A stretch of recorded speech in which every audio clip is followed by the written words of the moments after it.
அனைவருக்கும் வணக்கம். இன்னைக்கு ஹிந்து நியூஸ் பேப்பர்ல என்ன இம்பார்ட்டன்ட் நியூஸஸ் இருக்கு அப்படிங்கிறத பார்ப்போம். முதல்ல பார்த்தீங்க அப்படின்னா, கும்பகோணம் வெற்றிலை. கும்பகோணம் வெற்றிலைக்கு பார்த்தீங்கன்னா, நமக்கு ஜிஐ டேக் அப்படிங்கிறது கிடைச்சிருக்கு. சரிங்களா?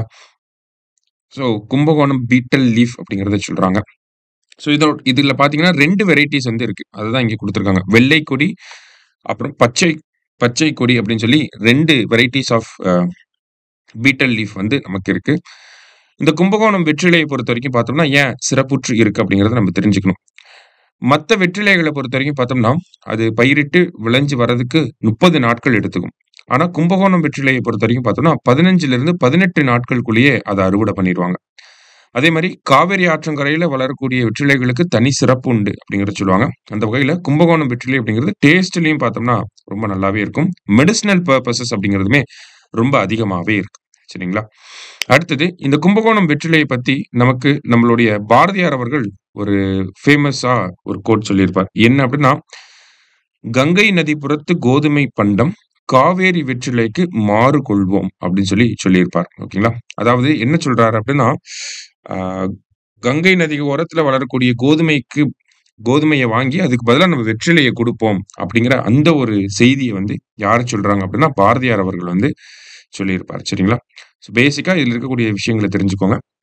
அதே மாரி தமிழகத்த பொறுத்தவரைக்கும் பார்த்தோம்னா, ஜிஐ டேக்ல 62 பொருட்களுக்கு ஜிஐ டேக் அப்படிங்கிறது கிடைச்சிருக்கு. இதுல தஞ்சாவூர் மாவட்டத்துல தான் பார்த்தீங்கன்னா, 11 பொருட்கள் தமிழ்நாட்டிலேயே தஞ்சாவூர்ல அதிக ஜிஐ டேக் அப்படிங்கிறது இருக்கு. மொத்தம் 11 பொருட்களுக்கு வந்து கிடைக்கப்பெற்றிருக்கு. சரிங்களா? அடுத்தது library in Trichy to be named after Kamarajar அப்படின்னு சொல்லி குடுத்திருக்காங்க. அதாவது தமிழக அரசாங்கம் பார்த்தோம்னா 4 சிட்டீஸ்லயுமே 4 பெரிய நூலகங்கள அமைச்சிருக்காங்க. அந்த வகையில சென்னையில இருக்கக்கூடிய நூலகத்தோட பெயர் வந்து அறிஞர் அண்ணா பெயர்ல வந்து இருக்கு. கோயம்புத்தூர பொறுத்தவரைக்கும் பார்த்தோம்னா, பெரியார் அவர்கள் பேர்ல நூலகம் அமைக்கப்பட்டிருக்கு. மதுரைய பொறுத்தவரைக்கும் கருணாநிதி அவர்கள் பேர்ல நூலகம் அமைக்கப்பட்டிருக்கு. அடுத்ததா திருச்சியில அமைய இருக்கக்கூடிய நூலகத்துக்கு முன்னாள் முதல்வர் காமராஜர் அவர்கள் பேர வைக்கப் போறோம் அப்படிங்கிறத நேத்து முதலமைச்சர் அறிவிச்சிருக்கார். சரிங்களா? அடுத்ததா இங்க பார்த்தீங்கன்னா, DPR being prepared for phase 2 and 3 of link canal project அப்படின்னு சொல்லி குடுத்திருக்காங்க. டிபிஆர் அப்படின்னா என்னன்னா, டீடைல்டு ப்ராஜெக்ட் ரிப்போர்ட் அப்படின்னு சொல்லுவாங்க. ஓகேவா?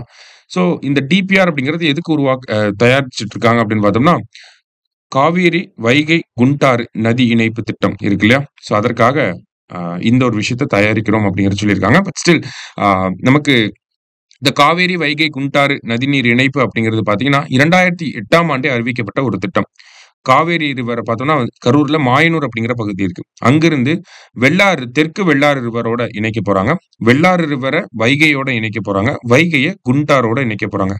இந்த ப்ராஜெக்ட்டோட டோட்டல் லென்த் அப்படிங்கிறது பார்த்தீங்கன்னா, 262.19 கிலோமீட்டர் அப்படிங்கிறது தான். சரிங்களா? கிட்டத்தட்ட பார்த்தோம்னா, நமக்கு கிட்டத்தட்ட ஒரு 52,00,000 ஏக்கர் அ விவசாய நிலங்கள் வந்து பயனடையும் அப்படிங்கிறதையும் தமிழக அரசாங்கம் சொல்லியிருக்கிறாங்க. சரியா? அடுத்ததா பார்த்தீங்கன்னா, "no political bias in CM in your constituency scheme" அப்படின்னு சொல்லியிருக்காங்க. அதாவது 2022ஆம் ஆண்டு சட்டப்பேரவை விதி எண் 110க்கு கீழ நம்ம முதலமைச்சர் அவர்கள் "உங்கள் தொகுதியில் முதலமைச்சர்" அப்படிங்கிற திட்டத்த அறிவிச்சிருப்பார். சரிங்களா? இந்த திட்டத்துக்கு கீழ அவர் என்ன கோரிக்கைய வச்சிருப்பார் அப்படின்னா, நம்ம தமிழகத்துல இருக்கக்கூடிய ஒவ்வொரு சட்டமன்ற உறுப்பினர்களும் அவங்க தொகுதியில தீர்க்கப்படாம இருக்கக்கூடிய 10 முக்கிய பிரச்சனைகள பத்தி ரிப்போர்ட் எடுத்து, அத மாவட்ட ஆட்சியர்கள் கிட்ட குடுக்க சொல்லியிருப்பார். சரிங்களா? 10 முக்கிய பிரச்சனைகள எடுத்து மாவட்ட ஆட்சியர்கள் கிட்ட குடுக்க சொல்லியிருப்பார். ஸோ மாவட்ட ஆட்சியர்கள் அத என்ன பண்ணுவாங்கன்னா, அந்த திட்டம் செயல்படுத்தப்பட்டு இருக்கா?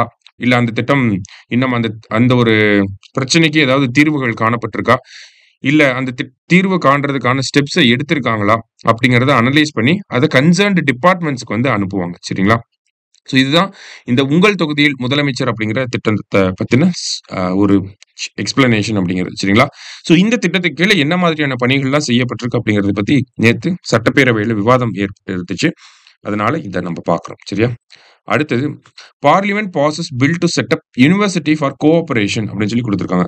ஸோ நமக்கு 2021ஆம் ஆண்டு பார்த்தோம்னா, மினிஸ்ட்ரி ஃபார் கோஆப்பரேஷன் கூட்டுறவு துறைக்கான ஒரு அமைச்சகம் அப்படிங்கிறது உருவாக்கப்பட்டிருக்கும். ஸோ அது தொடர்ந்து பார்த்தோம்னா, இந்த கூட்டுறவு துறையில நெறைய முன்னெடுப்புகள மத்திய அரசாங்கம் செஞ்சுட்டே இருக்காங்க. அந்த வகையில இப்ப பார்த்தோம்னா, இந்தியாவோட ஃபர்ஸ்ட் நேஷனல் யுனிவர்சிட்டி ஃபார் கோஆப்பரேஷன் அப்படிங்கிறத கொண்டு வரப்போறாங்க. ஸோ அந்த யுனிவர்சிட்டிக்கு பார்த்தோம்னா, திரிபுவன் சக்காரி யுனிவர்சிட்டி அப்படின்னு சொல்லி ஒரு மசோதா தாக்கல் செய்யப்பட்டிருந்துச்சு. லோக்சபால பாஸ் ஆயிடுச்சு. இப்ப ராஜ்யசபாலயுமே பாஸ் ஆயிடுச்சு. அடுத்தது பிரசிடென்ட்டோட ஒப்புதலுக்காக அனுப்பியிருக்காங்க. சரியா? சோ இந்த திரிபுவன் சக்காரி யுனிவர்சிட்டி அப்படிங்கிறது குஜராத்தோட ஆனந்த் அப்படிங்கிற பகுதியில வரப்போகுது. சரிங்களா? இந்த திரிபுவன் சக்காரி அப்படிங்கிற பேர் எதுக்காக சூட்டப்பட்டிருக்கு அப்படின்னா, திரிபுவன் தாஸ் பட்டேல் அப்படிங்கிற ஒருத்தர் தான் இந்த அமுல் அப்படிங்கிற கோஆப்பரேட்டிவ் சொசைட்டிய வந்து தொடங்கியிருப்பார். சரிங்களா?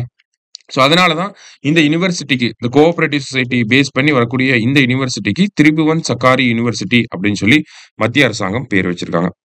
சோ இன்றைய செய்தித்தாள்ல இருந்த முக்கிய செய்திகள பார்த்திருக்கோம். நன்றி.